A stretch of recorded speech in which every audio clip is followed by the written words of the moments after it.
Let's get more reaction now from a disarmament campaigner, Bruce Gagnon. He joins us now from Boston. So, the US response. They have now said that they will not review these plans and they will go ahead with the proposed anti-missile defense system.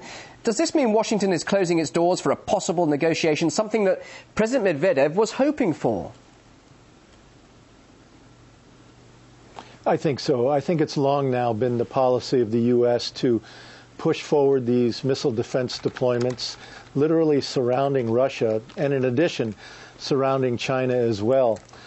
Clearly, the United States, ever since the Bush administration walked away from the ABM treaty early on in his administration, the U.S. has been determined to move forward with missile defense deployments surrounding Russia. Well, some could say that these words from Medvedev is a case of Moscow being provocative, but is it not being pushed into a corner now, Moscow, by the US? Why won't Washington give any legal guarantees, and why won't it cooperate with Moscow on a joint system? That's what they've been asking for. I think that clearly the U.S. wants to be in charge. It wants to be the bully on the block. It wants to control, contain both Russia and China in the coming year. And the fact that Russia happens to hold the world's largest supply of natural gas only makes this more interesting, if you will. Just in the last day, though, in the last 24 hours, the U.S. has also said it was going to walk away from the Conventional Armed Forces in Europe treaty, which really tried to control conventional weapons on all sides in the region.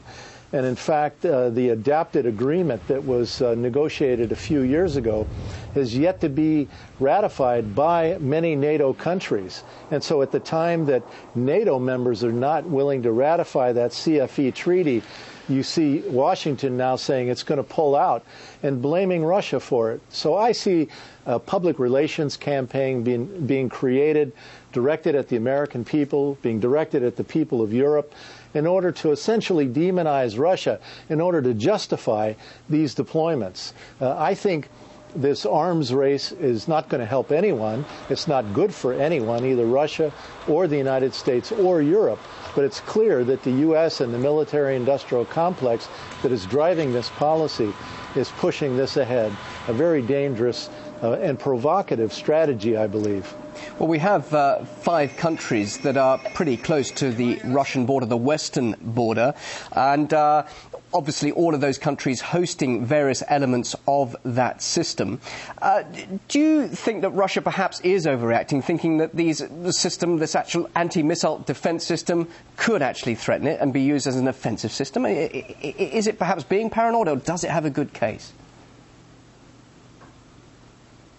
Well, you know, the U.S. is saying that to Russia, don't worry, this is all in order to guard against Iran. Well, we know that Iran has no nuclear missiles, no nuclear weapons, and no long-range nuclear missiles that can target the United States.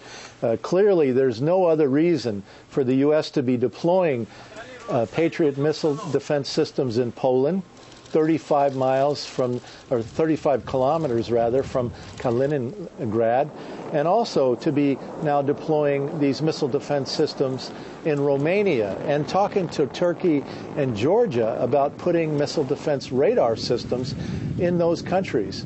And so clearly this is intended to encircle Russia. So I don't think Russia's being paranoid at all. I think it's sad and unfortunate, though, that we're going to see what appears to be a new Cold War and a new arms race unless people around the world begin to see that the United States, the Obama administration, who on one hand has been saying they want to get rid of nuclear weapons, but on the other hand is taking policies that are only going to increase the amount of nuclear weapons by both Russia and China if these missile defense deployments continue. But none of this seems to make sense, does it?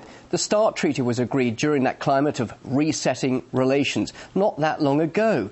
What overall impact will this now have on the relations, the so-called warming of relations between the US and Russia? Are they really going to go that cold, or is this just empty rhetoric?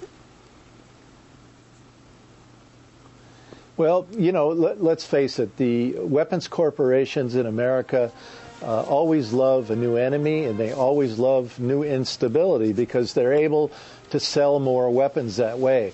And weapons, the weapons industry is the #1 industrial product of America today. It's what drives U.S. foreign and military policy. And so clearly the U.S. surrounding Russia and China today, moving these so-called missile defense systems that are part of U.S. first strike strategy. The missile defense system is the shield to be used to pick off retaliatory strikes after a U.S. first strike sword has been thrust at either Russia or China. So I don't think it's extreme paranoia. Sadly, and I'm against all nuclear weapons on all sides, but I don't think it's paranoia on the part of Russia as they look and they see NATO and the U.S. beginning an encirclement of its country. Bruce Gagnon, very interesting to hear your thoughts. Thank you for your time, joining us live there